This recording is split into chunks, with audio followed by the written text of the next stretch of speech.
प्रेमचंद का गोदान ये सिर्फ एक उपन्यास नहीं है। ये उस हिंदुस्तान की तस्वीर है जो एक ही वक्त में दो अलग अलग सदियों में जी रहा था। एक ऐसा हिंदुस्तान जो गांव में बसता था और दूसरा वो जो शहरों में पल रहा था। तो आज हम 5 हिस्सों में इस कहानी की आत्मा को समझने की कोशिश करेंगे। पहले देखेंगे कि ये दो हिंदुस्तान आखिर हैं क्या। फिर बात करेंगे शोषण की कि कैसे गांव और शहर में उसका चेहरा अलग था।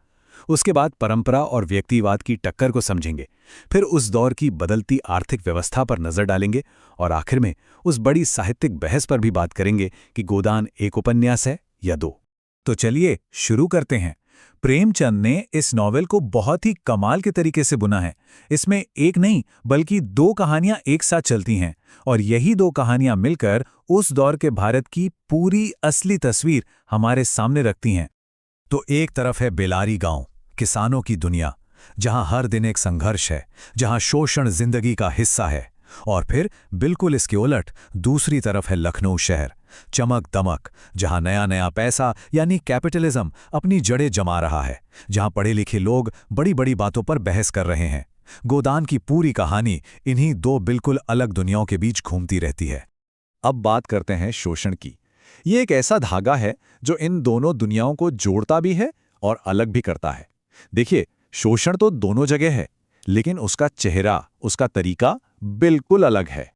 गांव में जो शोषण है ना, वो एकदम सीधा है, सामने से होता है, क्रूर। यहां धर्म के नाम पर समाज की झूठी इज्जत, जिसे मर्यादा कहते हैं, उसके नाम पर और बिरादरी के दबाव में इंसान को पीसा जाता है। लेकिन शहर में खेल बदल जाता है।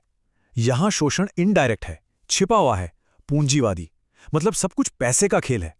हां, एक फर्क जरूर है, यहां मजदूरों के पास आवाज उठाने के, एकजुट होने के कुछ मौके तो हैं। तो आखिर ये शोषण कर कौन रहा है? गांव में ये चेहरे जाने पहचाने हैं, महाजन, जमींदार, पंडित, पुरोहित, जिनसे किसान रोज मिलता है। लेकिन शहर में शोषक का कोई एक चेहरा नहीं है, वो एक सिस्टम है। वो मिल का मालिक है, जिसे मजदूर शायद कभी देखता भी नहीं। अच्छा, ये लड़ाई सिर्फ पैसे और जमीन की नहीं थी। ये लड़ाई थी उसूलों की, सोच की, परंपरा और नई हवा की। चलिए अब इसी टकराव को समझते हैं। गांव की पूरी जिंदगी एक शब्द के इर्द गिर्द घूमती है, मर्जाद।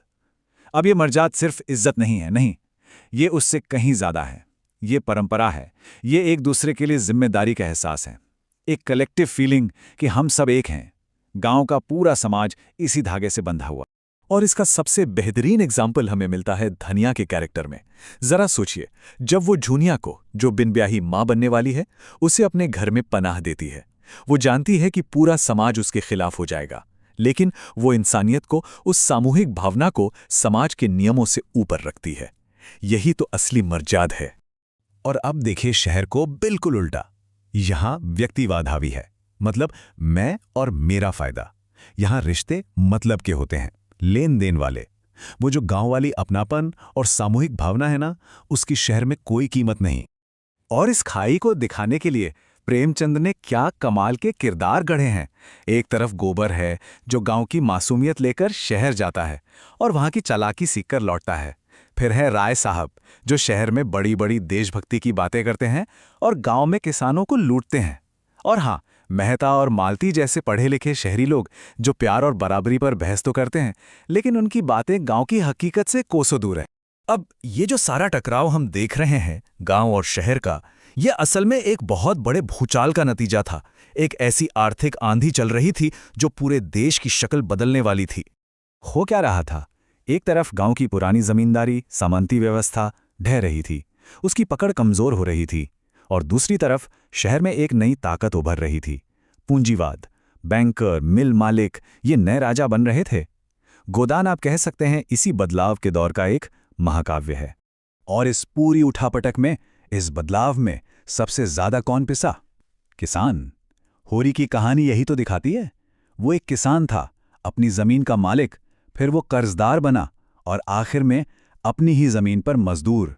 इससे बड़ी त्रासदी और क्या हो सकती है? अब नॉवल के इसी बनावट पर, मतलब एक साथ दो कहानियों के चलने पर, एक बहुत बड़ी बहस भी हुई है।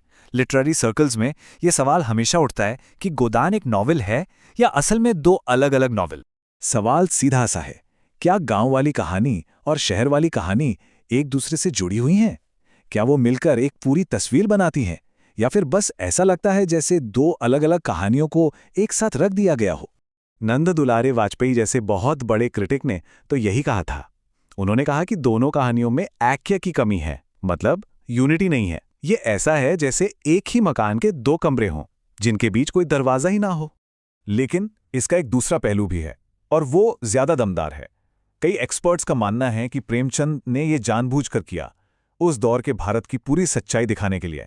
उसकी समग्रता को पकड़ने के लिए ये जरूरी था कि गांव और शहर दोनों को एक साथ दिखाया जाए, क्योंकि सच तो यही था, शहर में लिए गए फैसले ही गांव की जिंदगी को बर्बाद कर रहे थे। तो असल में मुद्दा ये है कि उपन्यास का मकसद ही यही था, ये दिखाना कि कैसे शहर का पैसा और अंग्रेजों का राज, इन दोनों ने मिलकर गांव की आत्मा को मार दिया और किसान को उसी की जमीन पर मजदूर बनने पर मजबूर कर दिया।